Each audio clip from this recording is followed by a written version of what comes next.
that I really just want to help emerge a thriving and sustainable human presence on the planet. And those things are very much in competition right now, thriving and sustainable. And I don't think they have to be. So there's going to have to be a whole new human that emerges to meet the moment. Because right now we are very much in over our heads.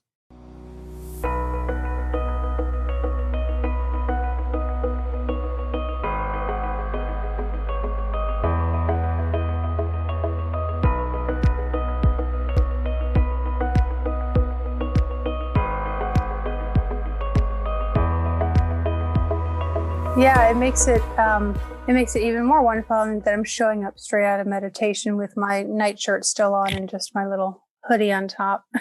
Exactly. Yeah. Yeah. So yeah, it's great to meet you, Lyssa. Yeah, it's good to meet you too. So how about we start in then with just a bit of getting to know each other, because we haven't met each other before. And you want to go first on that maybe? And yeah. Let's keep it deliberately open and see whatever emerges. Let's see what happens. I love it. So what's important to say here?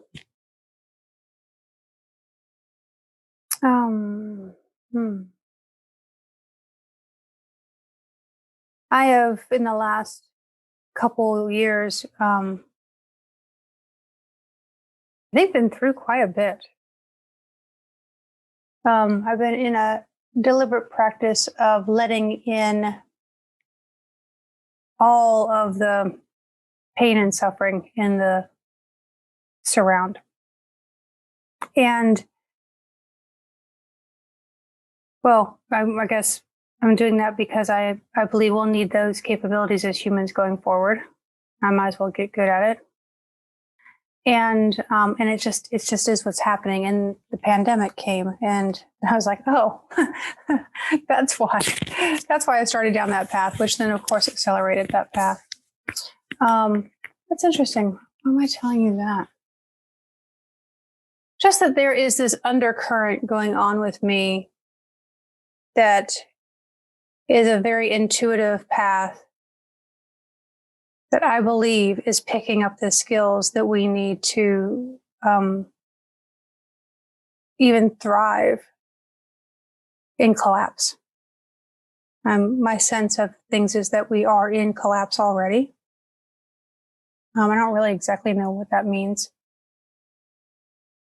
But things will become more disintegrated, I think, before they become integrated in a new way.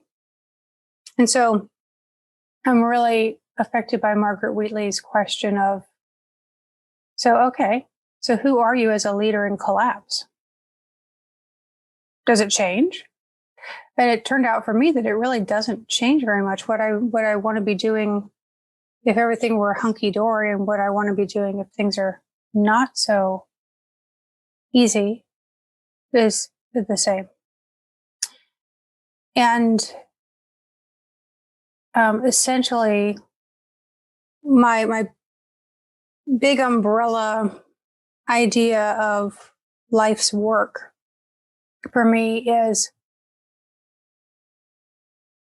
that I really just want to help emerge a thriving and sustainable human presence on the planet. And those things are very much in competition right now, thriving and sustainable. And I don't think they have to be. So there's going to have to be a whole new human that emerges to meet the moment. Because right now we are very much in over our heads, psychologically, physiologically, we're feeling it. And so that's a gigantic kind of North Star, right? But the particular flavor of it right now is I really want to help improve our ability to make decisions and to discern what to do, and hopefully have maybe not less unintended consequences, but be open to feel the unintended consequences and make different decisions versus push them away when they happen. So my work these days is more with leadership teams and individual leaders. And that comes up a lot. Both opening their sight beyond the blinders that they put on and not known that they put on. So just introducing them to ways to see more, simple, right? But then also I'm very interested in, what are the ancient ways of discernment before we moved into this scientific materialism for everything. Like, how did humans make decisions? We did. Yeah. So I'm interested in pulling those things forward too. And I have a teacher now. Just recently, in the last couple of weeks, we've decided to move into a joint mentoring, like cross-peer mentoring relationship. So I'll learn some things from her. And on the other side of all of this is my household and how it works. My husband is retired. He's 69, but he's claiming 70, which I think is hilarious. He's telling people he's 70. All right. So he's quite a bit older than me. He graduated high school 6 months after I was born. So that gives you a sense of the age difference. And I love my life with him. I haven't been home for an entire season in more than a dozen years. And on February 29th, we'll be coming up on, 28th, because we won't have a leap year. 28th this year, we'll be coming up on 1 year of me being in this house with him. That hasn't happened in our entire marriage. So, I really am treasuring the time. And I have an older daughter, 23 years old. She's grown up. Because of the pandemic, she actually lives in town. I mean, if we didn't have the pandemic, who knows where she would be by now. But it's nice to have her down the street. And I have an amazing group of collaborators around me. I really do, like really genuine thought partners that can not only meet me, but stretch me in lots of different ways. My close-in collaborators, but also in my Zen teacher. She'll get me any day of the week and tell me something I don't know about myself. And some other teachers. Yeah. Let me just stop there. That was a lot, but let's see. Yeah, great. Thank you. Mm-hmm. Okay, well,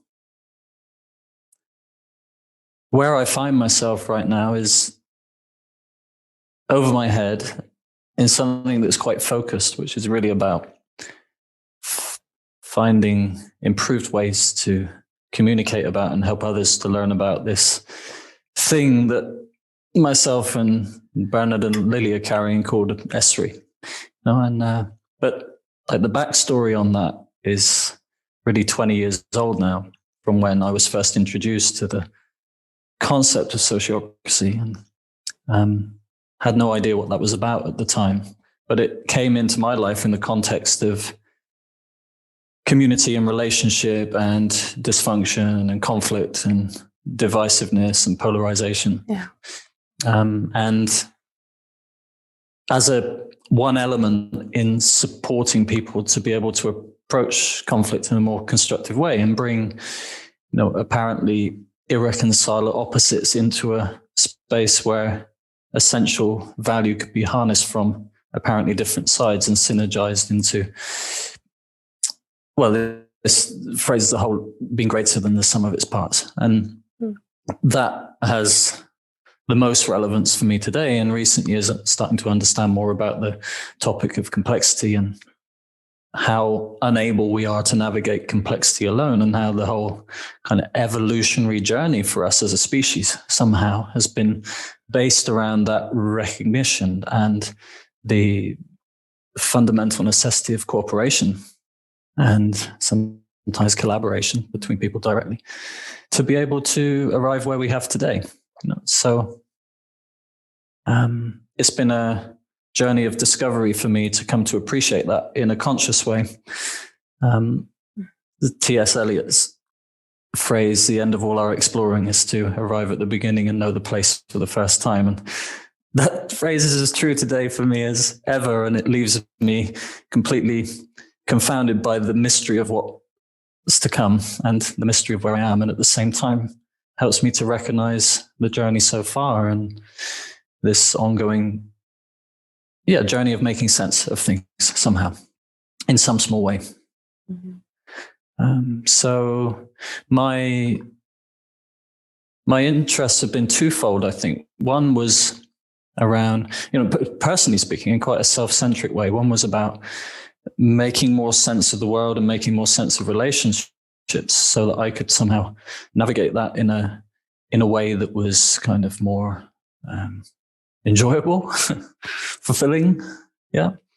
And behind that, perplexed by polarization and by, the predicament we can get in when we view things in just a binary way, and the promise of a more sort of triune perspective that kind of reveals the essential value in all different sides or apparent sides. So this was one aspect. And the other was just around a journey of seeking to locate myself in a flow that was resonant with my passion and what was meaningful for me. So for 20 years now, I've orientated according to where I felt invited and where I felt resonance in the face of that invitation. So, when you emailed me, for example, it's like, oh, interesting, an invitation. Do I feel resonance? And then if yes, then just following that flow. So I never intended to be where I am today. I never intended to be over my head trying to find ways to help people learn about this thing called S3, but it's more consequential of that intent and that journey. And I think the last thing I'll say for now was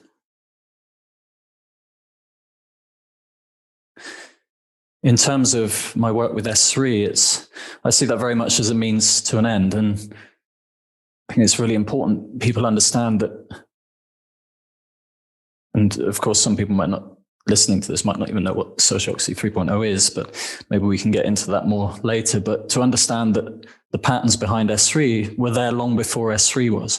And so I have this fascination with human behavior and seeing the wisdom woven into behavioral patterns, my own and other people's, seeing the wisdom in two sides of a coin when you see some kind of polarization occur.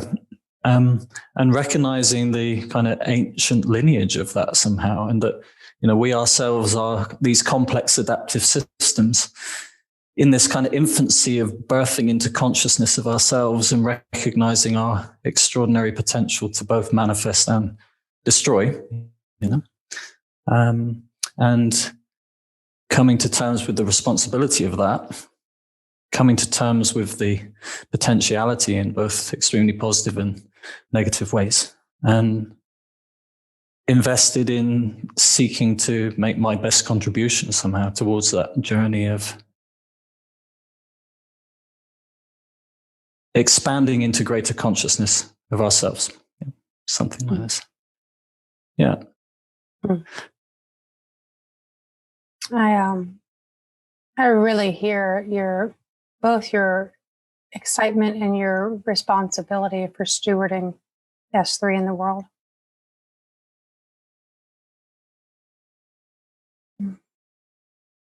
It feels like a real,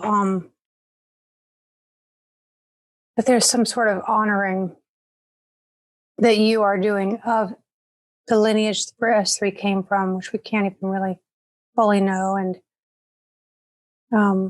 then like using the word steward in a really, in like the best way someone can steward something in the world, by really honoring it and caring for it, but also letting it go where it needs to go. I remember having a focus like that. So for about 10 or 12 years, my focus was Agile coaching. Mm-hmm. And what can we do to help people, get not only the concepts and the skills, but also the being, mature the people's leaderfulness to be able to use these things in a positive way. And I don't have that now. I don't have a central thing like that now. So decision making is coming online right now. It may become a central thing like that, but it's not. And so I'm at once relieved that I don't, because I know the great responsibility of having a mission like that pull. I remember that feeling of having it pull me forward. Mm-hmm. And I definitely, I felt overwhelmed at times and over my head for sure. And I'm also a little bit jealous as I hear you talk about it.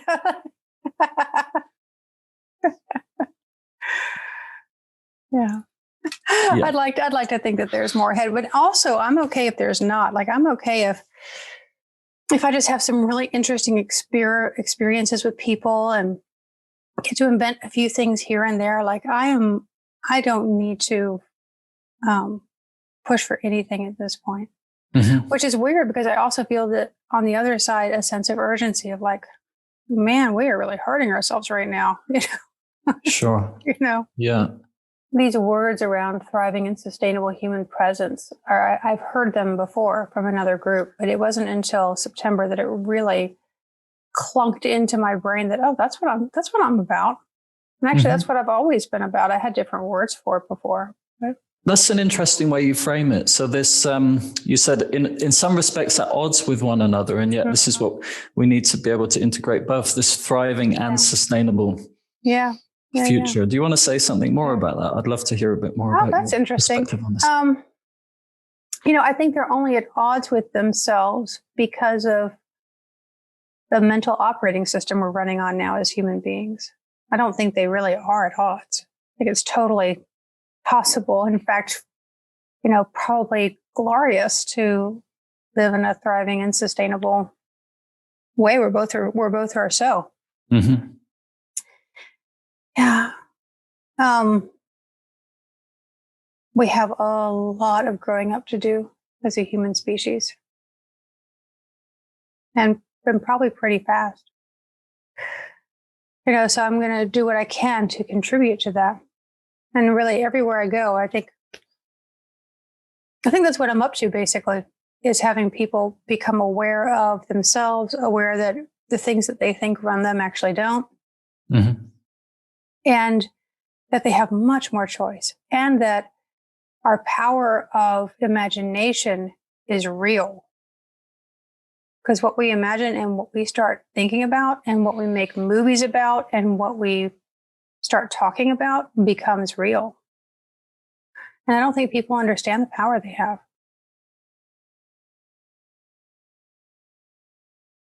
Maybe they do. Yeah, so these are some of the things I'm interested in as I continue to move out into the world, more in working with leadership teams now. Mm-hmm. And it's not so much that I'm enamored with the idea of working with the top team. It's more that their actions have greater consequence.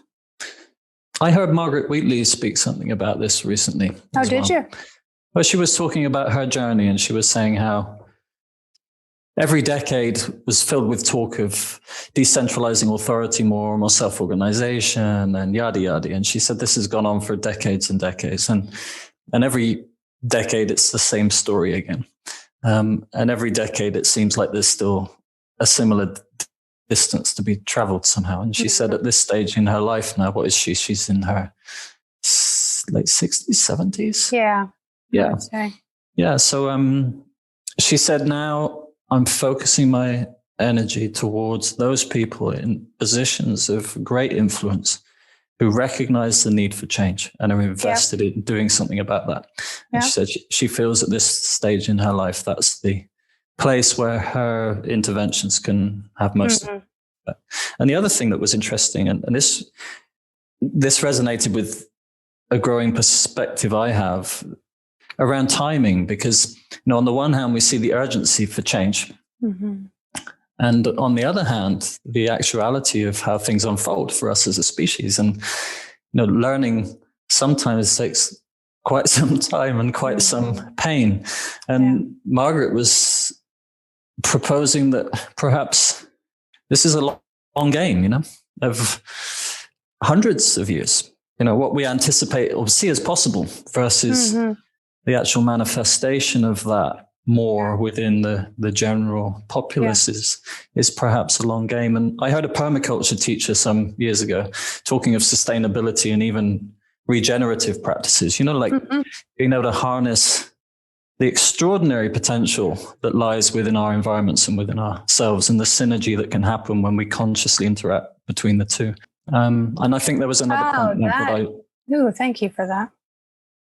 I had held sustainability as the pinnacle until this moment, so thank you. Yeah, exactly. I think there was another point there, but that's what distracts me right now. Yeah. I came across this concept from Lush, and Lush, the cosmetics company, because they were doing a lot of work around building regenerative practices for developing their products, so they were like financing Amazonian tribes who were kind of working regeneratively in the environment. They were doing a lot around permacultural practices. But I think that concept's relevant to us, in all contexts. And I think we need that somehow. And from an organizational context to go beyond sustainable, because there's a lot about what is right now that I would prefer didn't sustain. Oh my gosh, for sure. Yeah, for sure.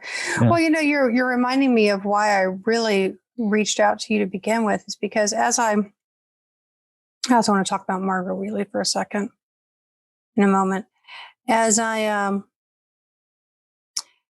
moving more out into becoming known for working with leadership teams are coming to me, but they're not necessarily the ones that, as Margaret says, like they're not really the ones that I'm going to have the important impact with.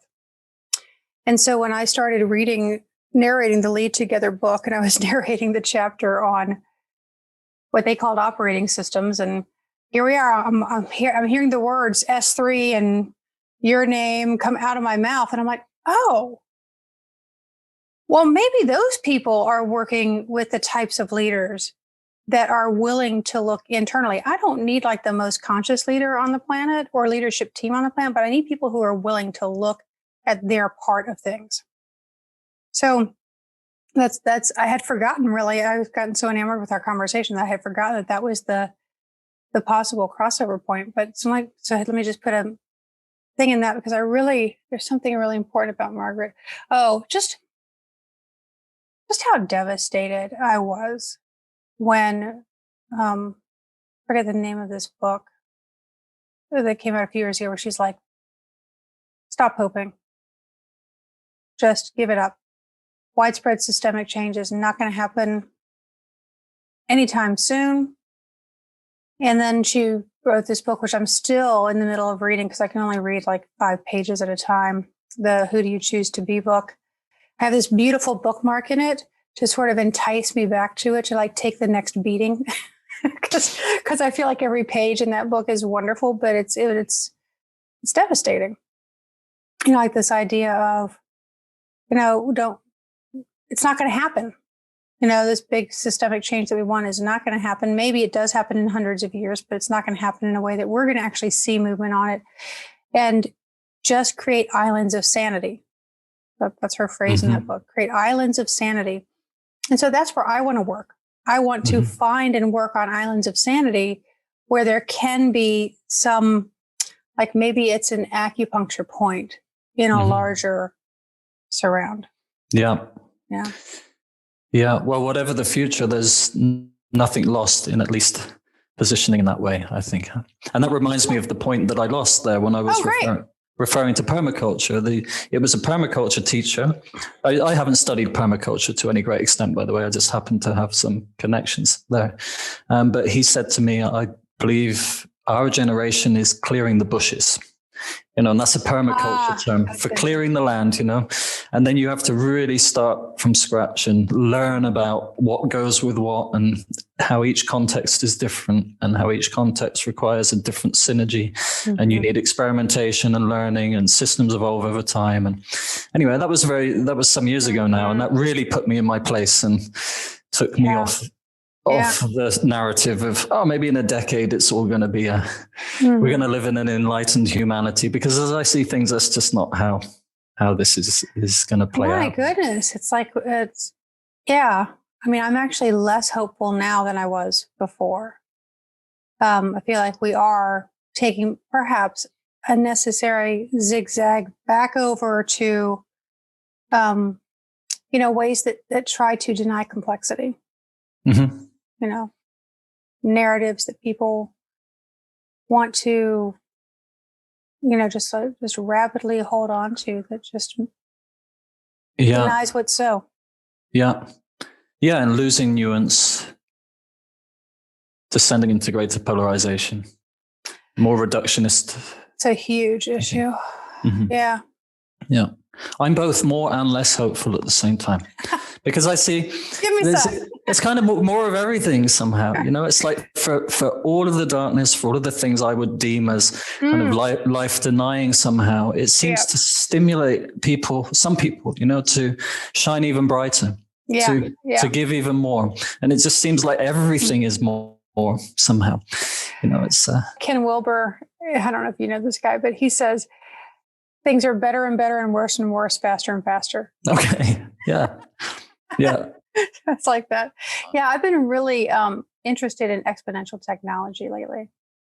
And I'm on these news feeds about exponential tech and exponentiality in general, because I realized that my mind is really not geared for that. And COVID had me recognize that immediately, when I would be so shocked by the numbers. And then like later that day, especially in the early part of the pandemic, when I was checking those maps like 3 times a day, I would just be so overwhelmed. And I would go, okay, I'm not going to guess too low this time. It's going to be this number. And I would guess higher than I would think. And then it would be higher than that. And my mind just could not grasp. I mean, obviously, conceptually, I can grasp exponentiality, but the whole mind body thing cannot grasp it for me. And so I'm really interested in seeing if I can just continue to sensitize myself to exponentiality. And so exponentiality actually gives me a lot of hope and a little bit of fear. So tell me about the hope. Well, the hope is that we are going to see things that we can't even begin to imagine right now. And so a friend of mine, Robin Rice, just got connected with her recently and just really enjoy her. She was telling me the story of an analogy of maybe where we are today. And she was talking about the turn of the 20th century. In New York City, so many people were moving into the city, and the city planners were all upset. Like, what are we going to do with all this horse shit? We have all these carriages now, and the city's going to be overrun with horse shit, and they couldn't figure out what to do. And someone finally said, well, it'll take care of itself because people will only put up with so much shit. And that might have happened. But what they didn't know was that the motor car was right on the cusp of becoming, popular, to the point that horses and buggies were going to be obsolete within a very short period of time. I don't know how fast that happened. Probably a couple of decades. I don't know, maybe longer, but not much longer. So we might be at a time like that now, when we are sort of, up to our eyes in our filth, and we can't know that there's a motor car coming. We've never seen a motor car before. We can't even imagine about it. And now I own a Tesla, and I'm like, I will never own an engine car again. That thing is clunky. That was the best engineering we had then, but this is a totally different thing. And of course, what we're looking for now is something even, much, not necessarily about cars, but just much different. We won't even be able to know what it is. So that's the hope. That's the hope, is that something is coming that is just going to really shift it all. Also, the Thwaites Glacier could just let go at any moment, and then we'll all have, 5 inches of sea rise on every coast. Then we'll see what happens. So any of those things could happen. Yeah. Yeah. And I was drawing the parallel there very loosely back to decision-making, because, if we come to consent decision-making, which is the area I'm most interested in, and I think that really the legacy of that goes back to Auguste Comte's recognition of the limitations of a more fundamentalist way of governing, based upon ideology. And we can see that ideologies and polarization are still very alive today. But, there was at least the aspiration to elevate ourselves towards a more reasonable way of making and evolving agreements together somehow. And at the same time, as far as integration into the consensus reality of the norm of taking a more reasonable approach to things, at least, at least I'm talking about just that sometimes, it would be such an evolutionary leap. And I think for many people, if I take the United States, for example, right now, it's a great example of extreme polarization, Yeah, it is. And there's so much value and wisdom woven into the ideology of the right, and there's so much value and wisdom woven into the ideology of the left, and you need all of that for healthy, thriving societies and organizations, and you need to be able to dance between those poles in different moments, and towards more structure, more opening, more specificity, more creativity. It's that's not a norm at this point, and yet it's the inevitable trajectory we need to move toward, I think, to be able to elevate ourselves beyond these extremely polarized positions and all the consequences that flow from that, all the waste that comes from that. I mean, how much human potential is just burned up in fury and righteousness and firefighting consequences of all that. So exponentiality in terms of decision making as well. Maybe certainly for me, that was one of the things that resonated in your message to me when you reached out, was around decision making, and you're focusing toward that now. And I was quite curious to hear more about that today.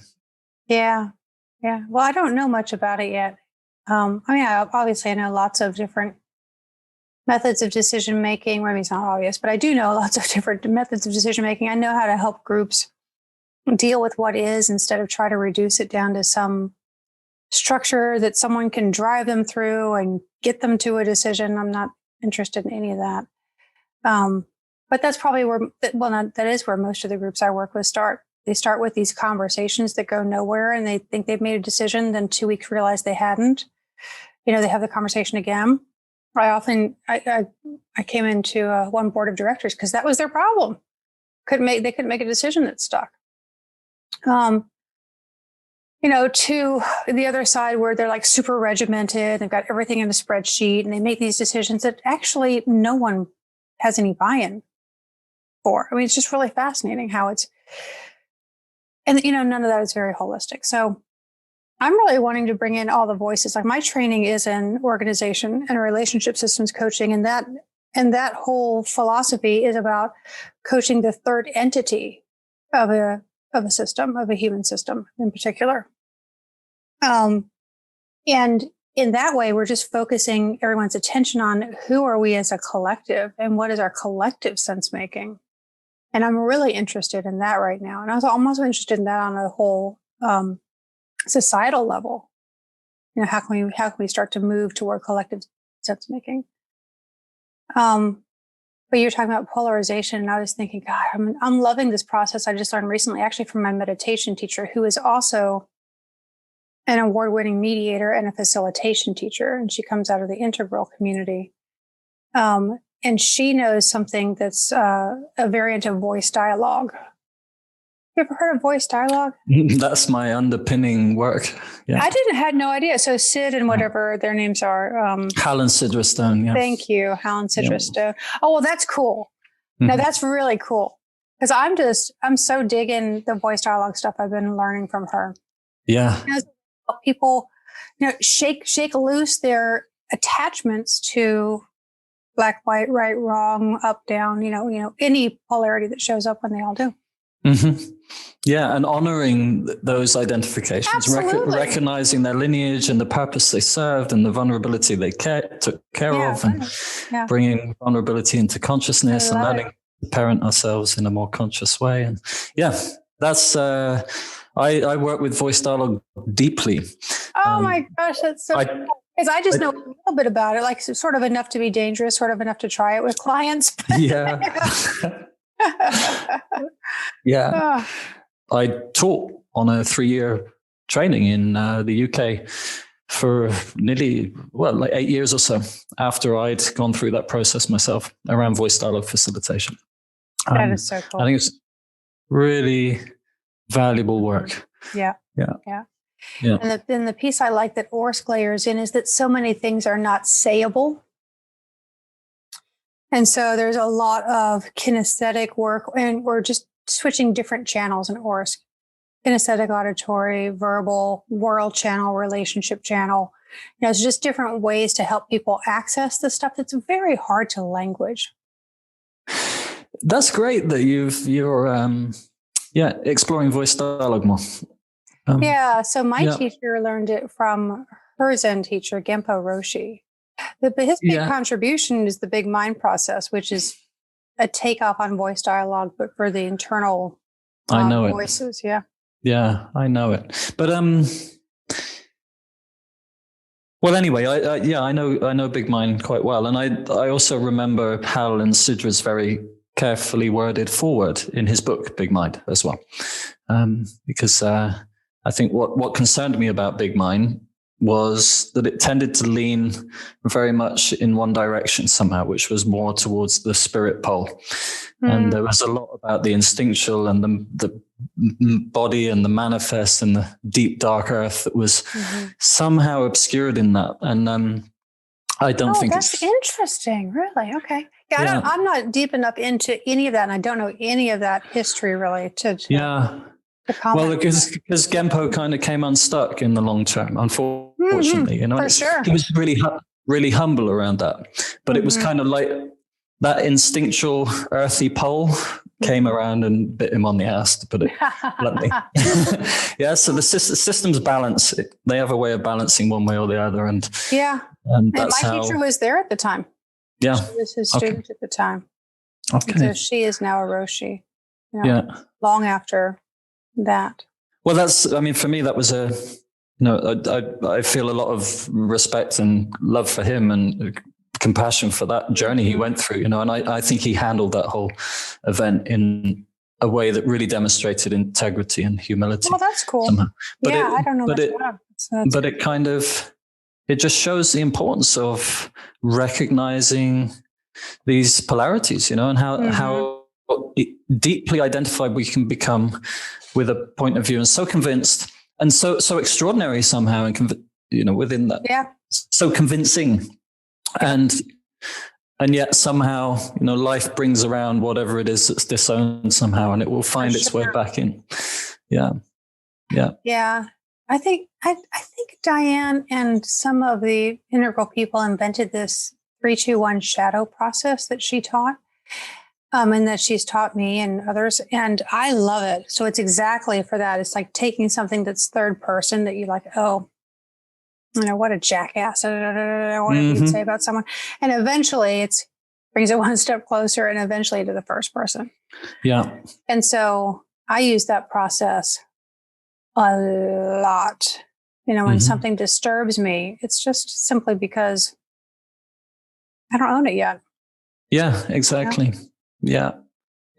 Working creatively with judgment. I think this is along the lines of Hal and Sidra would put it, and using judgment as a torchlight to discover what we disowned. It's I love it. I love it.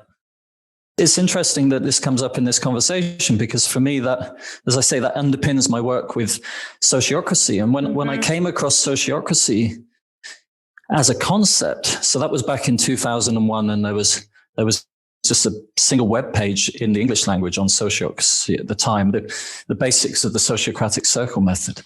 And I was so blown away, because I saw that consent decision-making was a kind of contract between people to come together and bring the diversity of perspectives that they had, opinions and ideas.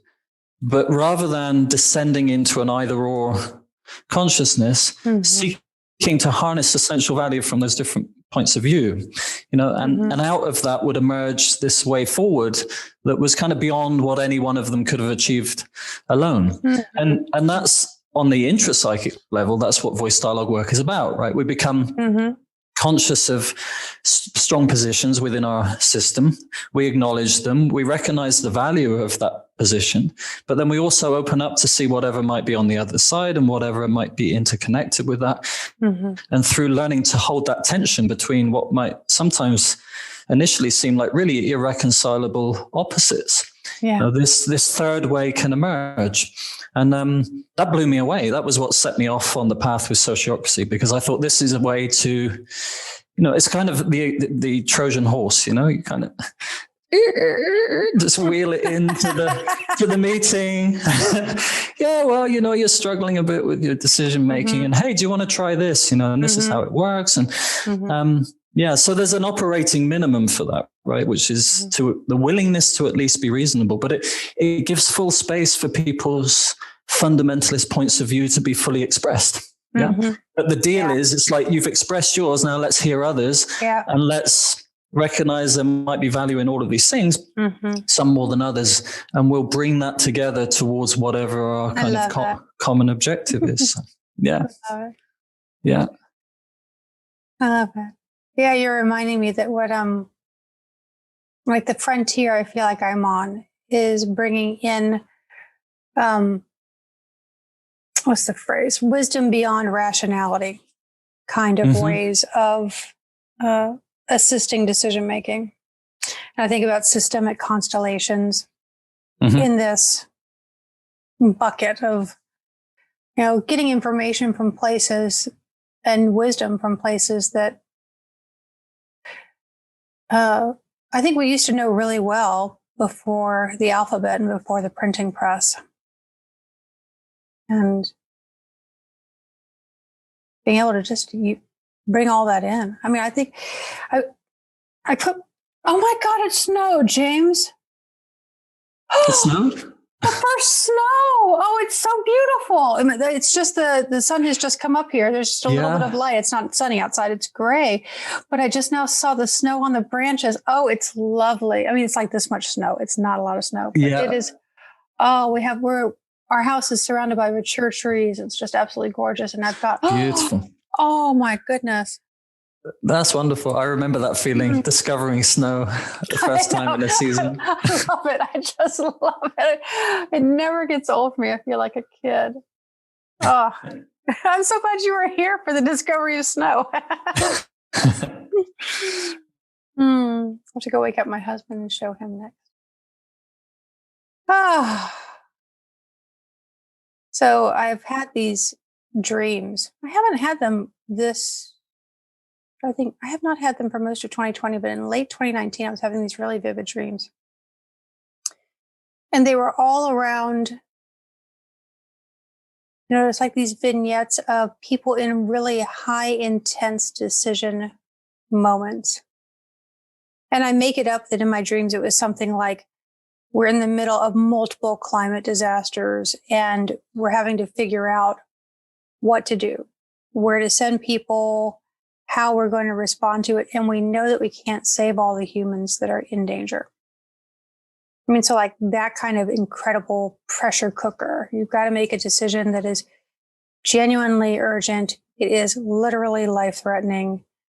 And how do you do it without doing what we do now, which is sort of cut off at least half of your knowing and just go into, trauma surgeon mode or soldier mode and make decisions and then later suffer from PTSD. So how could we do this in a way that even though people have to make really horrible decisions, they can keep their souls intact? So I just have a really big question about that. And so that's why I'm interested in, not only our rational consensus reality ways of making decisions or being in relationship with tough situations, but also what are these wisdom beyond rationality ways that we can now start to move into into the mix. And this is also in the reclaiming of the feminine too, in our culture in general.